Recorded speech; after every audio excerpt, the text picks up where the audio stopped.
Welcome to Reddit's for Sleep, your cozy corner for calming, emotional Reddit stories to help you relax and drift off.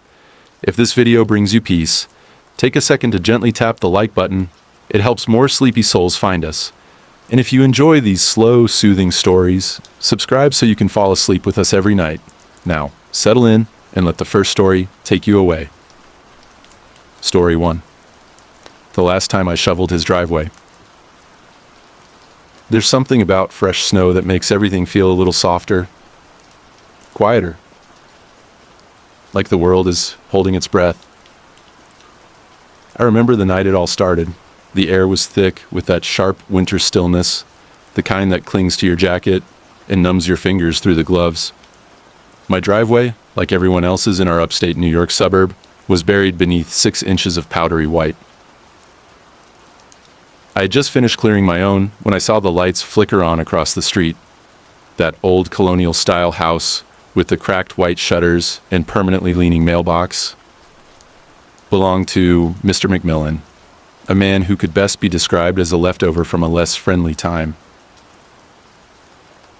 He was in his late 60s, retired postal worker, always wore the same gray thermal jacket and dark navy beanie. The kind of man who still read the paper in physical form and slammed it shut when he was annoyed, which was often. We weren't enemies, exactly, but we weren't friends either. Over the years, our relationship existed mostly in head nods and rare, stilted small talk. Still, when I saw him struggling with his shovel, I felt that Midwestern guilt-adjacent thing rise up in me. So I crossed the street. "You want a hand?" I offered, leaning on my snowblower. He grunted. "You got a machine. I've got a back that complains when I bend."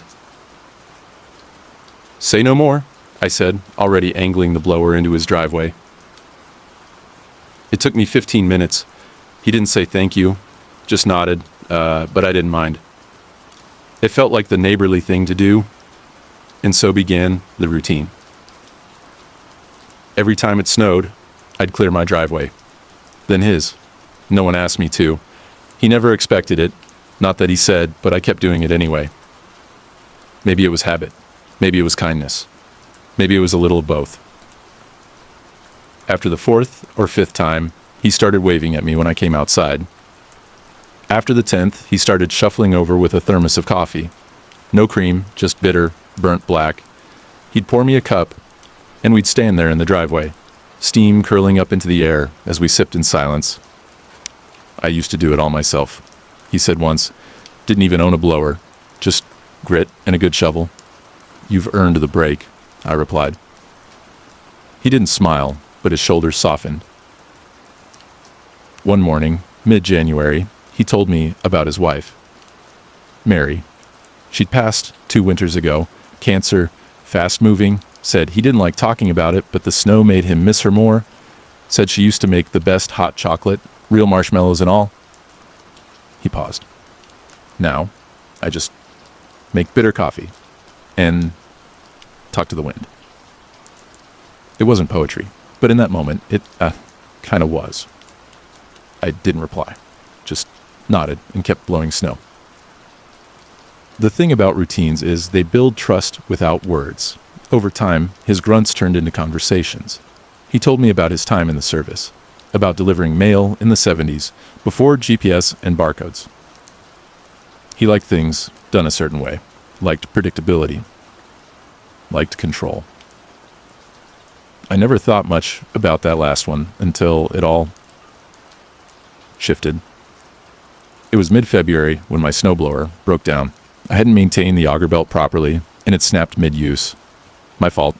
I shrugged it off and went back to the old shovel for a day. I cleared my driveway and texted my buddy Steve, who lived 3 blocks over, to borrow his backup blower. He said I could pick it up the next morning. That night, it snowed again. Not a heavy fall, maybe 3 inches, but enough to need clearing. The next morning, I bundled up, stepped out, and found something strange. Mr. McMillan's driveway had already been cleared. Perfect lines, clean edges, not a trace of snow left. I blinked. And then I saw it. The city plow truck, parked awkwardly near the corner. 2 workers in orange vests standing around. One of them looked at me, then gestured to the other. That's when Mr. McMillan walked outside. Coffee mug in hand. Smug expression painted across his wrinkled face. "Morning," he said, sipping. Did you have the city do your driveway?" He smiled, an actual full smile. "Yep, decided to call in. A favor. My nephew works for Public Works. Figured I'd stop relying on your kindness." I didn't understand. "You know, I would have done it. My blower's just down for a day." He sipped again. Can't depend on people who don't maintain their tools. Something cold settled in my stomach. "Excuse me?" He shrugged. "Just saying, if you're gonna take on a job, do it right. Or don't offer." That stung. Not because he was wrong about the maintenance, but because of the tone, the dismissal, the shift from grateful to superior, as if my months of goodwill were suddenly meaningless, as if I'd been reduced to some unreliable servant in his mental accounting. I nodded, didn't say a word, turned, walked back inside. Later that day, my buddy dropped off the backup blower. The next time it snowed, a big one, 8 inches. I took my time. Cleared my own driveway, nice and slow, packed the edges, then went inside and made myself a warm cup of cocoa. Didn't even glance across the street. By 10 a.m., I saw him come outside, stand there, stare at the snow. No city plow came this time. He waited, paced, looked up and down the street. Around noon, he started shoveling. And I watched. Not out of spite, out of clarity. Because something clicked that day. I wasn't helping him all those times because he asked. I wasn't doing it to earn points. I did it because I thought we had built something. Respect. Maybe even a quiet friendship. But in one comment, he showed me what he really thought. I was a convenience. And when I broke pattern, I became disposable. That was the last time I ever touched his driveway. Winter melted into spring. The snowblower got fixed. I started jogging more, spent more time with the kids, built a small fire pit in the backyard. Mr. McMillan and I stopped talking. No more driveway chats. No more coffee. Just head nods again. One day, I saw a "for sale" sign in his lawn. 2 months later, he was gone. Sometimes I wonder if he ever realized why I stopped. If he connected the dots. Or if, in his mind, I just flaked out. Doesn't really matter. Because here's what I learned. Kindness is a gift, not a contract. And the second someone treats it like an obligation, it loses its warmth. I still help neighbors, still clear sidewalks and offer tools and wave at the kids walking to school. But I never shoveled his driveway again. And I never will. Story 2. My ex left me with the dog, so I raised him right.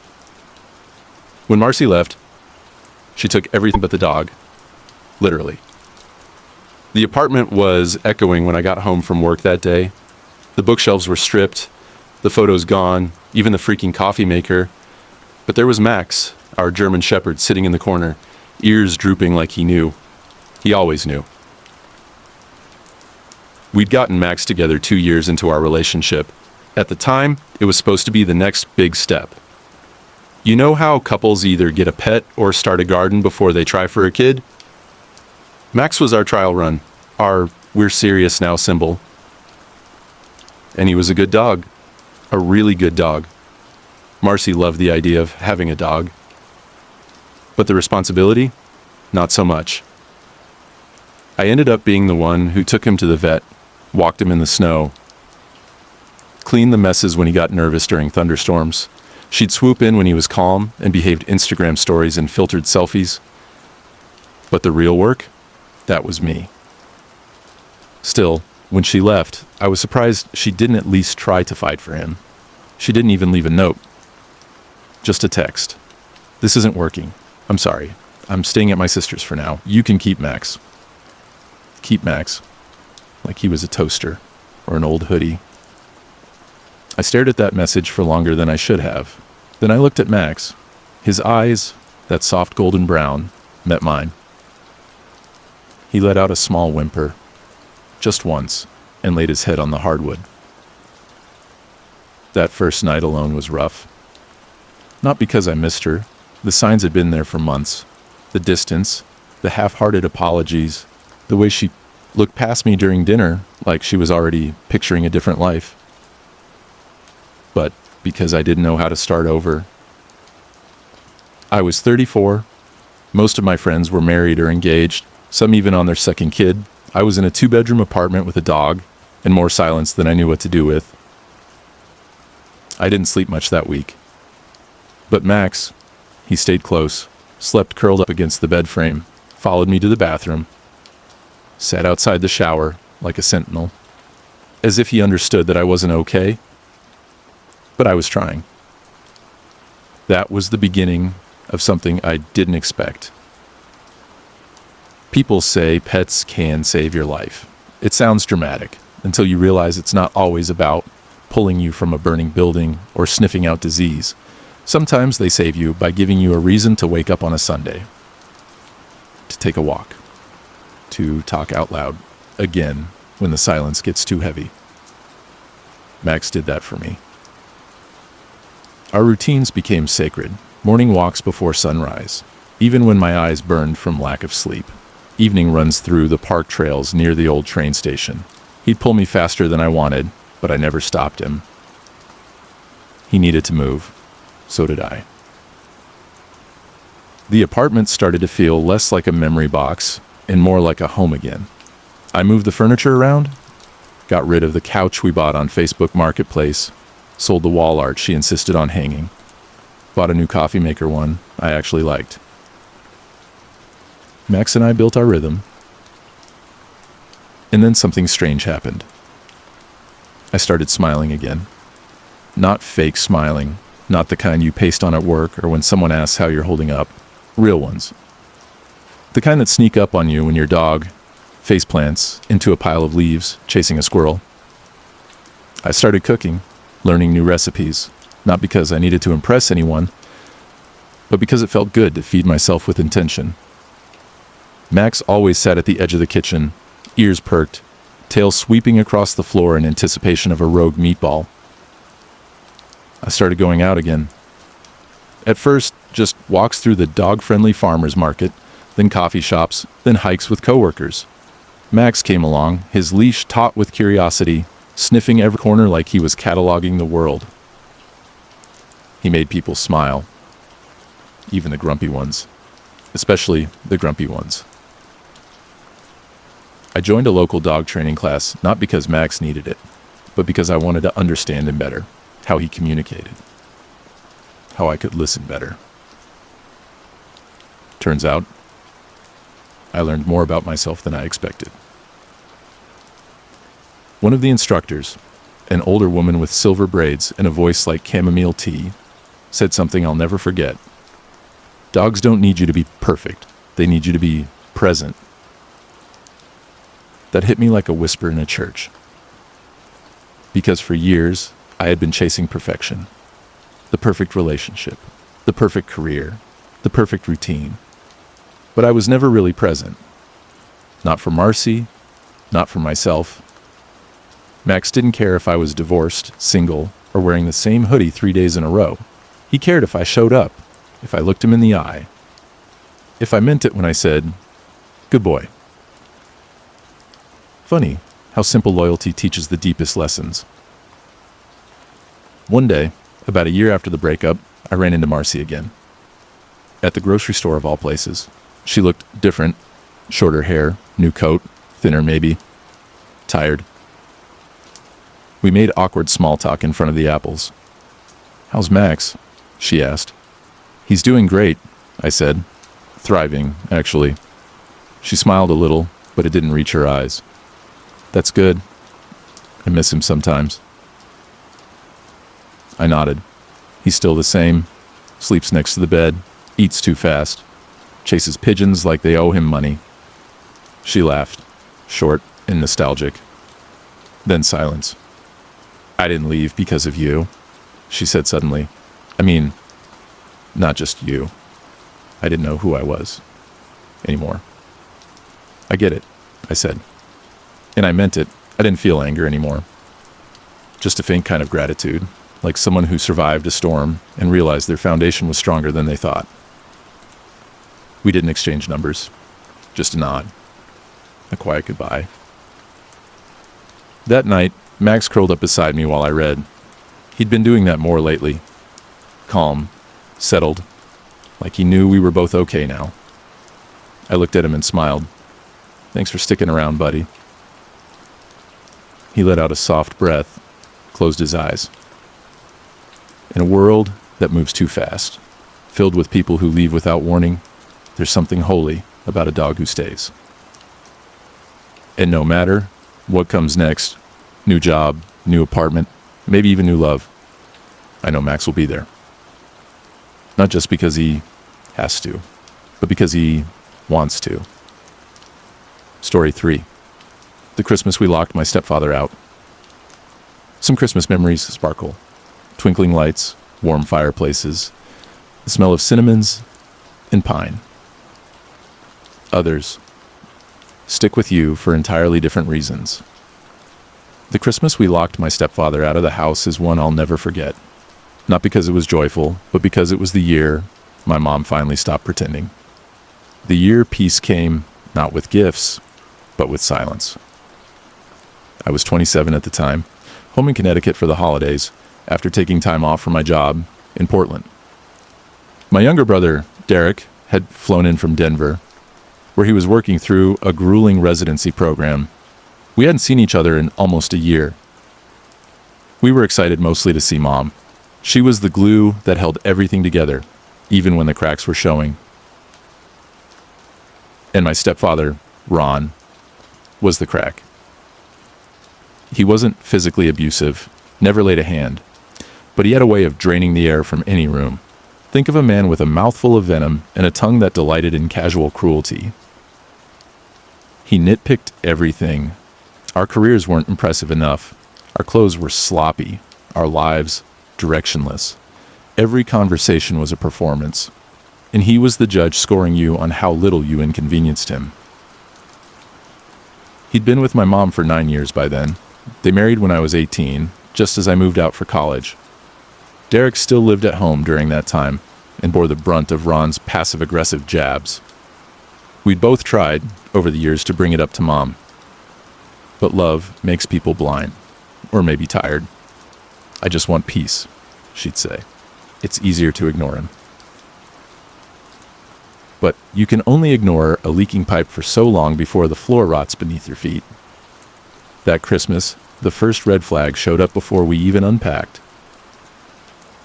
Derek and I arrived the same afternoon, him in a rental car, me with a duffel bag slung over my shoulder. We hugged Mom in the driveway. She looked thinner than I remembered, and her smile didn't quite reach her eyes. Ron barely came out of the house. When he did, it was with a cigarette in one hand and a phone in the other. "Don't block the driveway," was the first thing he said. No hello, no welcome home. We ignored it, focused on Mom, helped her finish decorating the tree, brought down old boxes from the attic, played cheesy Christmas music through the Bluetooth speaker. For a few hours, the house felt warm. Then dinner happened. We sat at the table, pot roast, green beans, soft dinner rolls. Derek told a story about a patient he'd treated who had accidentally glued his eyelids shut. We were laughing, actual stomach-grabbing, nose-snorting laughter, until Ron slammed his fork down. "You two think everything's a joke," he muttered. Silence. The laughter died in our throats. "You're almost 30, both of you, and this is what you've got to show for it? Stories about idiots and glue?" I opened my mouth, closed it. Mom looked at her plate. Ron stood up and left the table, muttering something about needing real conversation and not childish garbage. We tried to carry on. but it wasn't the same. After Mom went to bed, Derek and I stayed up late in the living room. The fire had burned down to glowing embers, and the silence between us was heavier than usual. "I think this is the year," Derek said softly. "She's at her limit." "I hope you're right." The next morning, it snowed. A soft, slow fall that blanketed the yard in gentle white. It looked like a postcard, the kind of day that should have been full of cinnamon rolls and quiet joy. Instead, we woke up to Ron yelling on the phone in the kitchen. He was pacing, barefoot, slamming cabinet doors as he ranted about some billing error from a company he probably hadn't paid in months. Mom was hunched over the sink, washing dishes that didn't need washing. That's when Derek snapped. He walked in, calm but firm. "Ron, it's Christmas Eve. Can you not yell for one damn day?" Ron looked up, eyes narrowing. "You don't tell me what to do in my house." Derek didn't flinch. "It's not your house. It's hers." The silence that followed was the kind that rewrites family dynamics. Ron scoffed. "She pays the mortgage, with my help." Mom turned around. Her voice was barely above a whisper, but it was the loudest thing I'd ever heard her say. "No, I pay the mortgage. You haven't contributed in months." Ron blinked, like he'd just been slapped. "You ungrateful." "Don't," she said, raising a hand. "Not today." He stormed out of the kitchen, muttering under his breath, grabbed his coat and keys, and slammed the front door behind him. For the first time in years, we breathed. Later that afternoon, Derek and I were in the den, wrapping last-minute gifts when Mom came in. She looked resolved. "I'm locking the door," she said. We both turned. "What?" "I'm locking it. He's not coming back in tonight." I really looked at her. Her hands were trembling slightly, but her chin was up. Her eyes were dry. For once, she wasn't brushing it off. "He's never done anything to earn our joy," she said. "I want one Christmas. Just one." Derek nodded first. "I'll put the chain on," I said, rising. And we did. That night, we watched old movies in the living room, ate reheated pot roast. Max, my mom's aging golden retriever, snored between us like a warm, breathing pillow. Around 9:30, the porch light flicked on. We froze. A knock. Loud, impatient. Mom stood up, walked to the door. "Linda, open up. This is ridiculous." She didn't. "I'll break the damn window." "You won't," she said through the door. "You never risk consequences." "That's your problem." Another pause. Then footsteps crunching in snow. He didn't come back. Christmas morning arrived soft and quiet. We made pancakes, opened gifts, laughed without flinching. Ron showed up that evening quiet, subdued. He didn't ask why the door was locked, just grabbed a few clothes, mumbled something about staying at a motel, and left. A month later, Mom filed for separation. By spring, it was over. She's different now. Not wildly, but the little things. She wears color again, got a small tattoo with her sisters, started a garden, laughed louder when Derek and I visited this past summer. Sometimes people don't leave until they're shown the door, and sometimes you have to lock that door yourself. Christmas doesn't always bring cheer, but that year, it brought something better. Freedom. Story 4. She made me dinner for 6 years. Then I found out why. I don't think I ever fully appreciated what she did. Not until it stopped. For 6 years, my wife Allison made me dinner almost every single night. I don't mean frozen pizza or takeout in a box. I mean real dinner, the kind that fills the house with warmth before you've even opened the front door. Roasted chicken with thyme. Butternut squash soup from scratch. Pasta with garlic confit and soft, sweet shallots. She didn't go to culinary school, but You'd never know it from the way she cooked. Her hands moved with intention. Quiet joy. At the time, I didn't think much of it. I'd come home from work, loosen my tie, kiss her on the cheek, sit down, eat, ask how her day was, half listening most of the time, scrolling my phone between bites. Sometimes I'd thank her. Sometimes I'd forget. It became routine. She never complained. And then she stopped. It started subtly, a few missed nights here and there, a soft apology as I came home to an empty stovetop. Sorry, I wasn't feeling well. Or I didn't get around to it. At first, I didn't think much of it. I figured she was tired. She worked 2 part-time at a local gallery, painting commissions on the side. I assumed it was just one of those phases. But the phase didn't end. Weeks passed. Then months. Dinner became quiet, separate. I'd microwave leftovers or order Thai.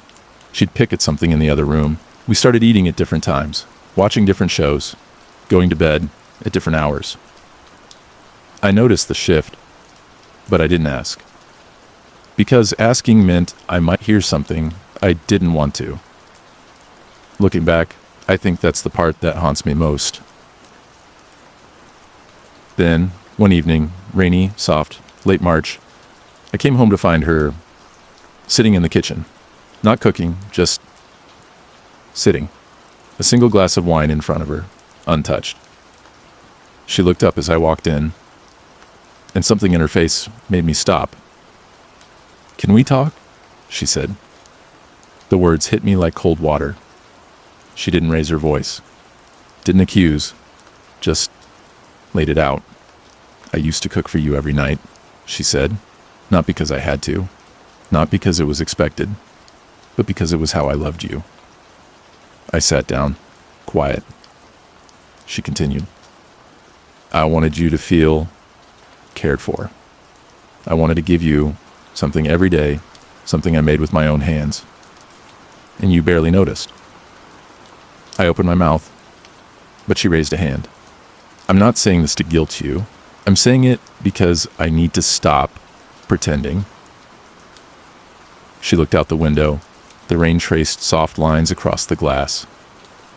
Somewhere along the way, I stopped feeling seen.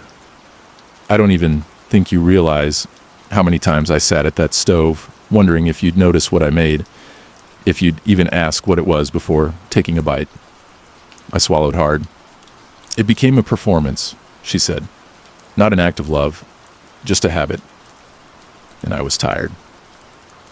I wanted to defend myself, say I appreciated her, say I noticed. But in truth, I didn't. Not the way I should have. Not the way she deserved. "I think we lost something," she whispered, "and I don't know if we can get it back." That night, we didn't sleep in the same bed. She stayed in the guest room. I laid awake, listening to the ticking of the hallway clock like it was keeping score. The next few weeks were fragile. We talked more, tiptoed around topics, then dove in deeper. She told me she felt like a ghost in our home, visible only when convenient. I told her I didn't realize how much she had poured into us until it stopped. She asked gently why it had taken losing the dinners for me to notice the distance. And I didn't have an answer. We didn't separate, not right away, but things stayed cold. Then something unexpected happened. I came home one night, a Wednesday, to the smell of garlic and rosemary. She was in the kitchen, sautéing mushrooms. There were 2 plates on the table, a soft jazz playlist playing in the background. I paused in the doorway, unsure. She looked at me. "Sit," she said. We ate in silence for a few minutes. Then she spoke. "This isn't a restart. It's a test." I nodded. "I'm not asking for perfection," she said. "I'm asking for presence." And so began the slow rebuild. We started having dinner together twice a week, each of us cooking once. I learned how to roast vegetables, how to properly sear salmon, She taught me how to fold tortellini with my thumbs. We talked during prep, laughed over failed soufflés, argued gently over spice ratios. Sometimes we said nothing at all, but we were together, in the same room, breathing the same air with intention. I started noticing the little things, the way she hummed when chopping herbs, the way she wiped the counters twice, even when they were already clean, the quiet, sacred rhythm of her domestic art. I wrote her a letter one night. Not a text, not an email, a letter. I told her I was sorry, not just for what I didn't say, but for what I never noticed. I told her her food tasted like home, that I missed her more than the meals, that I wanted to relearn how to love her out loud. She cried when she read it. And for the first time in a long time, she let me hold her again. We're still together. It's been nearly 9 years now. She doesn't cook every night. Neither do I. Sometimes we eat cereal for dinner. Sometimes we go out. Sometimes we just share a warm bowl of soup in bed while watching old sitcoms. But we eat together. We talk. We notice. And once in a while, I'll come home to the smell of rosemary in the air and 2 plates on the table, and I'll stop. I'll look at her, really look at her, and I'll say, "Thank you for dinner." And I'll mean every word. Story 5. I got promoted after following a useless manager's orders. Word for word. I've always believed in doing my job well, not just punching the clock, but showing up, making things smoother, solving problems quietly before anyone above notices. It's probably why I lasted almost 9 years at a mid-sized logistics firm in Ohio without ever being written up or demoted. I wasn't the loudest or the flashiest, but I was reliable. My job title was Vague Operations Specialist, but really, I was the guy who made the scheduling board make sense. We had over 60 drivers, 15 warehouse staff, and a dozen rotating dispatchers. It was chaos, especially during peak delivery months. But I had a system. Color-coded spreadsheets, prioritized routes, predictive models for what areas might get hit with bad weather or heavy traffic. I didn't brag about it. I just did it. And then we got a new regional manager. His name was Chad. And before you ask, yes, he looked like a Chad. Crisp white shirts, always half-buttoned at the collar, like he wanted to show off non-existent chest muscles. Bleached teeth. A Bluetooth headset he wore, even when not on calls. He was transferred in from the Texas office, where apparently he had turned things around. Our director called him a rising star. Chad's first week, he called a mandatory all-hands meeting where he said things like, "We're going to trim the fat, and you're either part of the engine or you're roadkill." Professionalism wasn't exactly his strong suit, but I stayed out of it, did my job, updated my spreadsheets, kept the routes running smoothly. Then, one Tuesday morning, Chad dropped by my workstation. "Hey, Mike, right?" "Mark," I said. Right. "So, hey, I was looking at your board, that color-coded thing you made. I like the initiative, but honestly, I think it's overcomplicating the process." I blinked. "Overcomplicating?" "Yeah," he said, waving a hand. "We don't need all these categories and route grades. Just do what we used to do down in Dallas. FIFO model, first in, first out, assign routes as they come. But we base assignments on vehicle capacity, driver familiarity with certain neighborhoods, delivery priority, and..." He cut me off. "Yeah, that's too much micromanaging. Just keep it simple. FIFO." Then he smiled and tapped my desk. "Trust me, you'll thank me." I didn't argue. I just nodded. That afternoon, I restructured the entire delivery board to his FIFO system. No route pairing by proximity, No flagging residential zones during school hours, no driver route matching based on experience, just raw, chronological order. Within 2 days, we were in a bottleneck. Drivers were calling in confused. Routes overlapped. A driver familiar with the suburbs was assigned to downtown traffic at 5 p.m. Another got 3 oversized orders in a compact van. Deliveries missed deadlines. A regular client in Akron threatened to cancel their contract after 2 consecutive delays. Chad, of course, didn't take responsibility. He called me into his office Friday morning. "You're not executing the FIFO model properly," he said, scrolling through his iPad. "This should be simple." "I followed your model exactly." "Well, something's off." I paused, looked him in the eye. "I'd like that in writing." He raised a brow. "What?" "If you're asking me to stick to FIFO and drop all other prioritization logic, I'd like that instruction in writing." "Just for clarity." He smirked, but obliged. 2 hours later, I had a neatly worded directive in my inbox. "Mark is to follow FIFO delivery assignment protocol as discussed. All exceptions must be approved through my office." So, I did. For the next 3 weeks, I followed his model to the letter.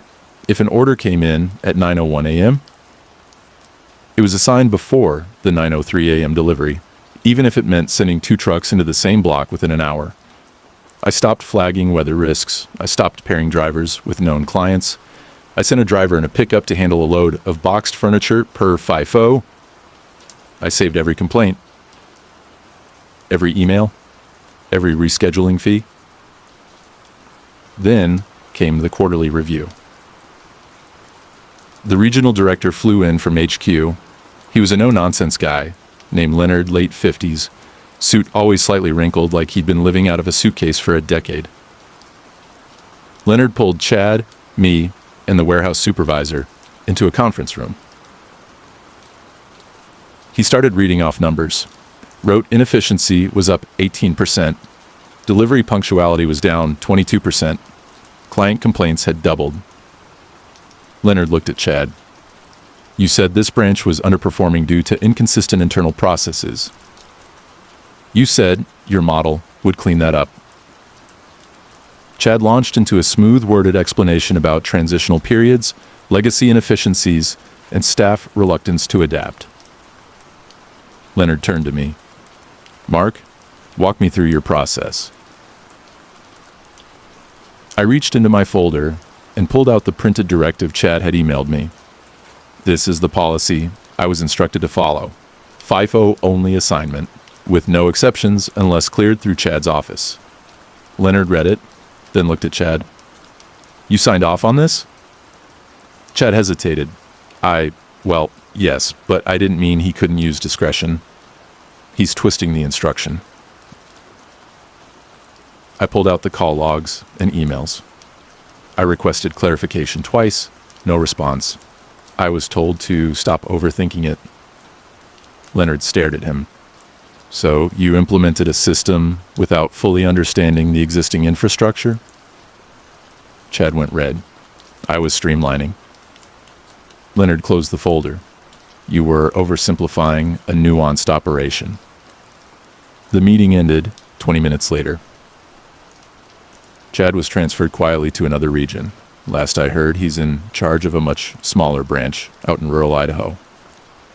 2 weeks later, I got promoted. Not to his position, but to a newly created regional optimization lead role. I now work with 3 branches, helping them structure their logistics with more autonomy. I still use my old spreadsheet system, the color codes, the predictive route models. No one calls it overcomplicated anymore. Here's what I've learned. Sometimes malicious compliance isn't petty. Sometimes it's protection for your integrity, your workflow, your team. And sometimes the best way to expose a bad idea is to follow it exactly. That was the end of story 5. A little reminder of how real life can twist and turn in the most unexpected ways. If you're still with us, I'd love to know where you're listening from tonight. Drop your city or country in the comments below. It's always beautiful to see how far this peaceful community reaches across the world. Now, on to the next story. Story 6. The Man Who Sat Alone at Table 7. I used to work at a small, family-owned Italian restaurant in a quiet corner of Vermont, the kind with candlelit booths, hand-drawn chalkboard menus, and Sinatra playing softly in the background. We weren't fancy, but we were warm. I was a server there for almost 4 years, mostly evenings. I'd greet the regulars, memorize favorite orders, and sneak kids extra breadsticks when their parents weren't looking. It was the kind of place where time slowed down a little, where you could still see couples holding hands across the table. But what I remember most, more than the clatter of dishes or the smell of baked ziti, is the man who sat alone at table 7. He started coming in just after Thanksgiving one year. A cold, early snow had dusted the sidewalks, and we were playing Let It Snow for the 3rd time that night when I saw him come through the door. Tall, mid-50s, maybe early 60s. Dressed in layers, wool coat, burgundy scarf, brown gloves tucked under one arm. His eyes were the kind of tired you don't get from work, the kind that comes from carrying something too long. "Just one tonight?" I asked, smiling. He nodded. "Table by the window, if it's open." Table 7. It wasn't a popular spot, a 2-seater tucked near the front window, slightly drafty in the winter, but he chose it every time. He didn't say much. Ordered a glass of red wine and the same meal, chicken parm with angel hair pasta and extra marinara. No cheese on the salad, dressing on the side. The first time I served him, I asked if he wanted dessert. "Not tonight," he said, "but maybe next time." He came back 3 days later. Then again, the following week. Same table, same order, always alone. Eventually, the staff started referring to him gently, kindly as Table 7. It wasn't meant to be a joke. It was just how we knew him. He became part of our rhythm. I started chatting with him a little more. Nothing intrusive, just soft things. "How's your day been? Cold enough for you? Wine okay tonight?" Sometimes he'd nod, sometimes he'd smile faintly, and sometimes he'd look out the window like he was watching something I couldn't see.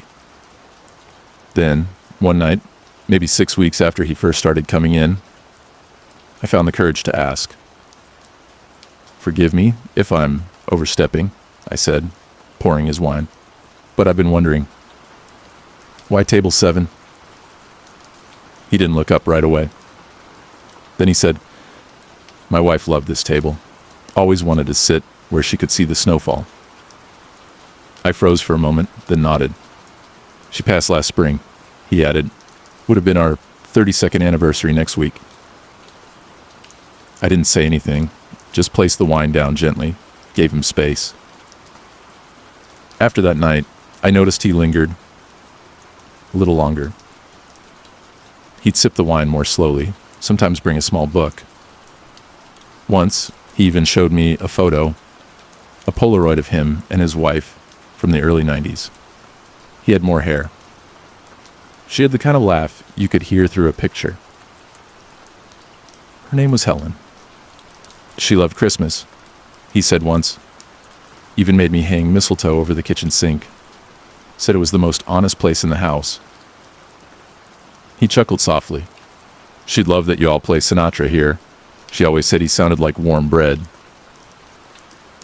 Over time, he opened up more, told me about how they met at a college library, how they used to travel every fall to the Adirondacks just to watch the leaves turn, how, after her diagnosis, she made him promise to keep eating well, to keep finding small joys. She made me promise to never stop sitting at the window. And so he came. Even on nights when it snowed hard and most of the town stayed home, he'd arrive brushing flakes off his shoulders, smiling faintly, asking for his usual Then one night, just after Valentine's Day, he didn't come. Nor the next night. Or the next week. At first, I thought maybe he was traveling, visiting family, but something felt off. The kind of absence that isn't just about being gone. It's about being missed. Weeks passed. Table 7 stayed empty. Until one Friday evening, just before closing, a young woman came in holding an envelope. "Hi," she said. "Are you the one who served my father here? He always sat by the window." I nodded, heart already sinking. "He passed 2 weeks ago," she said gently, peacefully, in his sleep. She handed me the envelope. Inside was a handwritten note on lined stationery, his handwriting neat, steady. "To the kind soul who served me all winter, thank you. You gave me comfort when the nights were cold and the memories were heavy. You reminded me that quiet kindness still exists. Please use the enclosed for a good bottle of wine and a meal with someone you love. Andrew, Table 7. There was a check inside too, far more generous than it needed to be. But it wasn't about the money. It was about what he gave us. Since then, we've kept a small candle at Table 7, especially during the holidays. Sometimes couples ask for it. Sometimes it sits empty, but it's always there. A reminder that sometimes showing up sitting quietly at a drafty window is an act of love. And sometimes the people we serve leave something with us long after they're gone. Story 7. He tried to fire me for taking time off, so I took his job instead. I never planned to become someone's revenge story. I was just trying to keep my job and not fall apart while doing it. This happened 3 years ago in a mid-sized tech company based out of Minnesota. I was 31, a senior systems analyst working in a department of about 12 people. We weren't flashy, mostly back-end stuff, server integrations, legacy systems, but we kept things running. I'd been there nearly 7 years. Reliable, quiet, low drama. Then my mom got sick. It was colon cancer, late stage. By the time we caught it, she was already on aggressive chemo, in and out of the hospital. I let my manager know immediately. His name was Drew, late 40s, used to be a programmer before sliding into management. He wasn't terrible at first, just emotionally robotic. "Do what you need to do," he said when I told him. "Just log the hours properly." So I did. I used PTO for hospital visits, logged remote hours when I could, made sure I wasn't dropping any critical tasks. I still pulled late nights when things went sideways with the database. Still hit all my deadlines. But after 2 months of this, Drew started acting different. He'd CC me on emails questioning minor errors, things I would have just fixed silently before. He nitpicked deliverables, asking me to revise reports for tone or formatting inconsistencies. He scheduled performance check-ins with vague criticisms. During one meeting, he looked at me and said, "You've been kind of distracted lately." I just blinked at him. My mom is dying. He didn't even flinch. "I get that, but this is a business. You need to compartmentalize better." I left that meeting shaking. It got worse. He denied my request for an extra 2 days off when my mom went into ICU, saying, "We're in crunch. Everyone's sacrificing." Meanwhile, he left early for a weekend fishing trip and bragged about it on Slack. The final straw came a few weeks later. I was called into HR for a disciplinary review. Apparently, Drew had submitted a formal complaint, said my performance had declined, that I was unreliable, that I created friction with leadership. They handed me a written warning, said next steps could involve demotion or termination. I was stunned. I walked out, went home, and broke down in my car. I almost quit that night. But something in me, maybe grief, maybe rage, snapped into clarity. I wasn't going to run. I was going to stay, and I was going to outlast him. What Drew didn't know was that I had friends across departments, real ones, people who'd worked alongside me for years and knew my work ethic. I started quietly documenting everything: screenshots, time logs, task completions, discrepancies in his reports, Slack messages with timestamps showing his hypocrisy. I also discovered something interesting. Drew had been padding his metrics. Our team's deliverables were often delayed not because of us, but because Drew had been bottlenecking approvals so he could present himself as the problem solver in meetings. He'd fix delays he created, making himself look essential. I started compiling a portfolio, quietly, calmly. Meanwhile, I kept doing my job, helping junior staff, cleaning up systems on my own time, supporting other departments when I could, building goodwill. Then, one day, everything aligned. A senior director whom I'd worked with on a cross-functional project the year before reached out. Her department was forming a new internal solutions team. She needed someone to lead the systems integration unit. "Are you open to something bigger?" she asked. I didn't hesitate. Yes. 3 weeks later, I had an offer letter, better title, more money, no Drew. But before I signed, I asked for one thing. Let me formally present my transition plan and findings to leadership. They agreed. The following Friday, I joined a leadership sync directors, VPs, senior managers. Drew was there, surprised to see me. I gave a calm, data-driven presentation, highlighted inefficiencies in our current processes, offered solutions I'd been quietly implementing, and gently, very gently exposed Drew's pattern of delay and rescue tactics. I didn't accuse. I showed screenshots, time comparisons, workflows. When I was done, I thanked everyone for their time and formally accepted the internal promotion. Drew sat frozen, jaw clenched. Later that afternoon, I got a Slack from one of the directors. That was the most graceful takedown I've ever seen. Drew was reassigned 3 weeks later, moved into a special projects role with no team. He resigned 4 months after that. I've been leading my new team ever since. My mom passed away not long after I started the new role.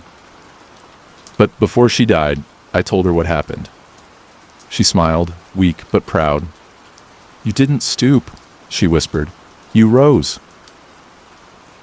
And I carry that with me now, not just in work, but in everything. Sometimes the best revenge isn't loud. It's quiet. It's patient. It's staying calm when they expect you to break and building something better instead. Story 8. She wasn't my grandma, but she raised me like I was hers. My earliest memory of Mrs. Jeanette Carter is her humming Patsy Cline while slicing peaches in her kitchen, the scent of sugar and vanilla thick in the warm Georgia air. I was 5. I had just lost everything. My mom died in a car accident on a rainy Sunday morning. No father in the picture, no relatives stepping forward, just me in a plastic grocery bag with some clothes, blinking into fluorescent lights at the county shelter. Then she walked in. Mrs. Carter wasn't related to me, not by blood, not even through marriage. She was an old friend of my mom's from church, a widowed woman in her early 60s, living alone in a modest house on the outskirts of Savannah. She spoke softly, wore floral skirts, always smelled like lavender. She knelt down, looked me in the eyes, and said, "Would it be all right if I took you home for a little while?" That little while became 13 years. She never adopted me legally, never changed my last name. But she fed me, clothed me, taught me how to tie my shoes and fold a fitted sheet, took me to school plays and doctor's appointments, showed up for every parent-teacher conference, always with a small notepad and a peppermint tucked in her purse. She called me child. Never son. Never boy. Just child, with a kind of softness that made me feel like the center of the world. When I was 7, I asked her if she missed having her own children. She looked out the window for a long time and said, "Some things come to us later than expected, doesn't make them any less ours." Her house was small, 2 bedrooms, creaky floorboards, a front porch that leaned ever so slightly, but it felt like a castle. On weekends, we'd walk to the flea market together. She'd give me $3 and let me buy anything I wanted, as long as I could explain why it mattered. I once bought a broken compass. She made me write a short story about where it used to point before it gave up. That was Mrs. Carter. Everything had meaning. Everything had a story. I grew. She aged. Her knees stiffened, her hair thinned, her hands started trembling when she poured her morning tea. But her mind, still sharp, still full of hymns and grocery lists and unsolicited wisdom. When I graduated high school, she sat in the front row with a hand-sewn handkerchief, weeping silently as I crossed the stage. I remember hugging her afterward and whispering, "You did it." She pulled back and said, "No, child, we did it." I went to college on a scholarship at an in-state university just a few hours away. Every Sunday evening, I'd call her. She'd ask if I was eating enough, if I had found a church, if the girls on campus wore too much perfume. The week before Thanksgiving, during my sophomore year, I got a call from her neighbor. Mrs. Carter had collapsed in her garden. By the time I got to the hospital, she was conscious, but frail. She looked up from the bed and smiled like I'd just returned from war. "You still got that compass?" she asked. I nodded, trying to hold it together. "Good," she whispered. "Don't let anyone tell you which way is right. Let your heart decide." She passed that night, peacefully, quietly, like she'd simply closed the last page of a book she loved. Her will wasn't long. A few savings bonds, a Bible with annotations, and a letter addressed to me. It read, "You came to me with sorrow in your eyes and left me with joy in mine. You weren't mine to begin with, but I claimed you with my whole heart. You made an old woman feel needed again, and that is a gift beyond measure. Go live, go love, go guide someone else home someday." I read it every year on the anniversary of her passing. I'm 29 now, married, 1 child, a little girl with her mother's eyes and Mrs. Carter's stubbornness. Her name is Jeanette. And sometimes, when I hum in the kitchen while slicing peaches, I feel like that creaky little house is still with me. The lavender, the hymns, the soft hand that steadied a scared boy who just needed someone to call him child. She wasn't my grandma, but she made me hers anyway, and I'll carry her with me, always. Story 9. My neighbor's lights were always on until one night. They weren't. For years, I only knew her as apartment 2B. She lived across the hall from me in our aging brick complex in Milwaukee, the kind of place with squeaky doors and a vending machine that still sold orange Fanta. We never really spoke, not at first. Just polite nods in the hallway, the occasional "have a good night" as we passed on the stairs. But there was one thing I always noticed. Her lights were always on. Not just the living room lamp or a bathroom glow. Every night, like clockwork, the entire apartment was softly lit from the inside, warm amber spilling through her blinds, shadows moving faintly across the windows. I could see them from my kitchen. I'd be doing dishes at 11 p.m. or reheating leftovers at 2 in the morning. And there they'd be her lights, keeping quiet vigil across the way. It became part of my life. After a while, I found comfort in it. Something about knowing someone else was awake. Or at least there gave me this strange sense of not being alone. I'd even catch myself checking without realizing it. Lights on? Good. World still turning. I think I started looking more often after my divorce. I moved into this building a few months after signing the papers. 7 years of marriage over just like that. I didn't take it well. Some nights, I barely left the couch. Others, I'd walk the block just to feel something.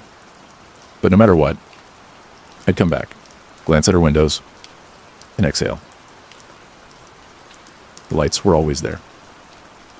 Then, one Thursday night, in February, cold, brittle, the kind where your breath hangs like fog, I glanced out my kitchen window and froze. Dark. Her apartment was completely dark. No hallway lamp, no flicker from the TV, just a blank, cold silhouette. At first, I thought maybe she was out, but the next morning, still nothing. Friday night, same. By Saturday evening, I couldn't shake the feeling. I walked across the hall and knocked. No answer. I listened. No footsteps, no movement, no muffled TV through the wall like usual. I don't know what compelled me to do it, but I called the non-emergency line, asked if they could do a welfare check. Gave my name, my unit, said I wasn't trying to snoop, just concerned. 2 hours later, a police officer showed up with the building manager. They knocked, called out her name. Still nothing. They used a master key, opened the door slowly. I stood in my own doorway, heart pounding. After a few minutes, the officer came back out and spoke to me quietly. She had passed away. Peacefully, it seemed, on the couch, wrapped in a blanket, book in her lap. Natural causes. The coroner would confirm later it was a brain aneurysm. Gone, just like that. I didn't even know her first name.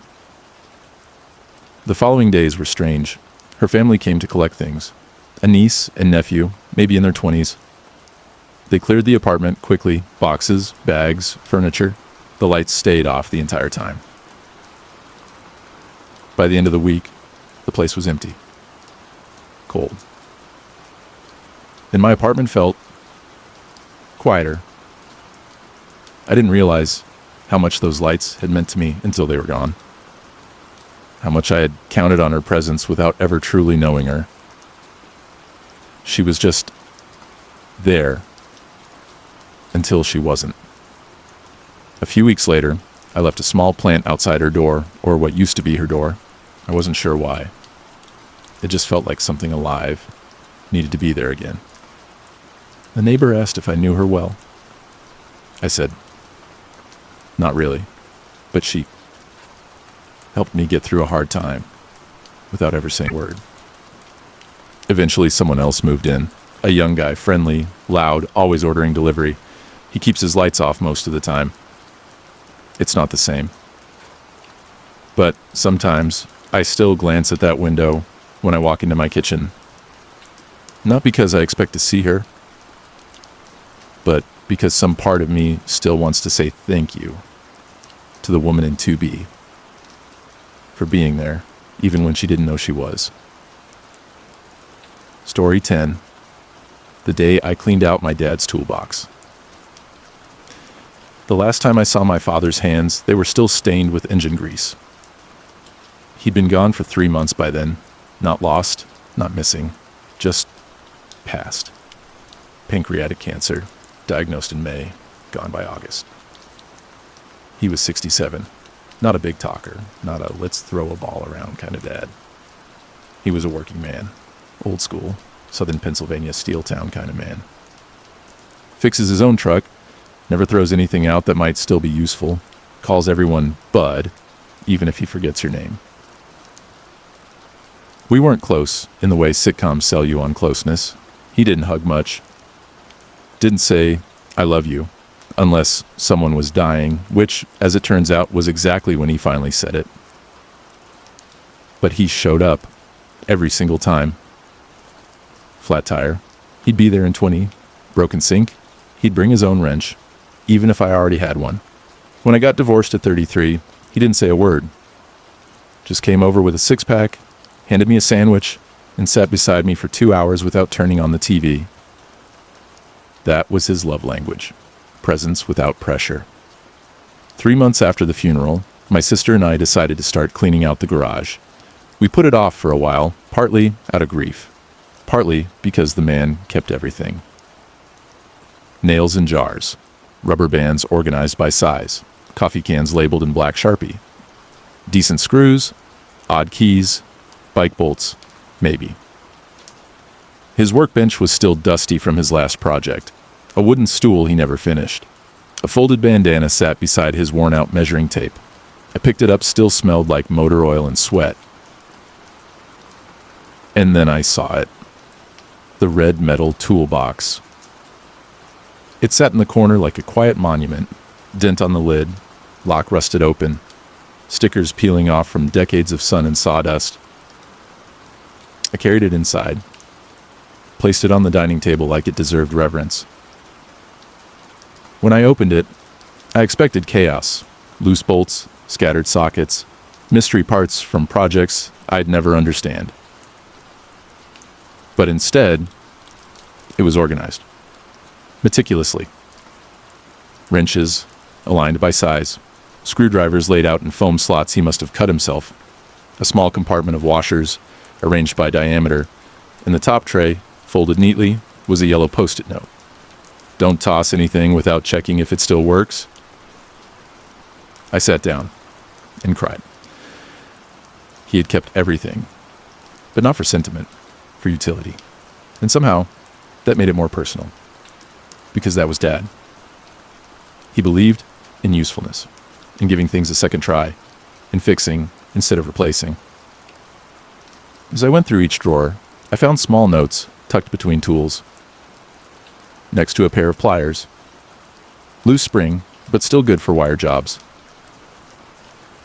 Under a roll of electrical tape. Buy more, this one's near the end. In the screwdriver tray, flathead missing check truck. Each note was a breadcrumb, a quiet conversation he'd left behind. Then I got to the bottom drawer. Stuck a little. Rusted track. I pulled hard, and it slid open with a groan. Inside was a small sealed envelope with my name on it. Just my first name. No Bud. I opened it slowly, heart thudding. Inside was a single sheet of lined paper, ripped from a notebook, folded once. If you're reading this, I'm probably not around. Sorry about that. I wasn't much for talking. You know that. I just wanted to say, you did good. Life's not about being loud. It's about being steady. Showing up. You've done that. There's not much I can leave you that you don't already have. But the tools in here will fix more than just what's broken in the house. They'll fix what's broken. When you don't know how to ask for help, keep your hands busy, your head clear, your heart open. And if you ever wonder if I was proud of you, I was. I still am. There were no tears left to cry by the end of it. Just silence. Heavy, comforting silence. I kept the toolbox. Didn't clean it. Didn't repaint it. I take it with me now, wherever I go. House to house. Garage to garage.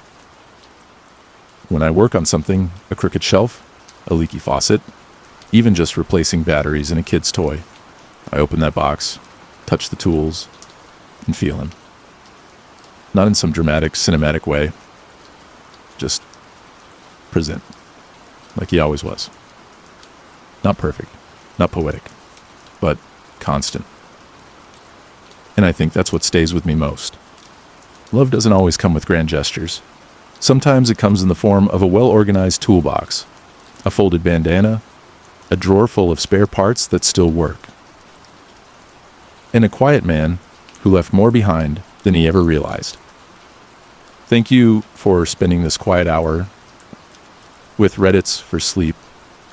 If your eyes are still open, remember to subscribe so you never miss another peaceful night. Tap the like button if you felt calm or connected to any of the stories.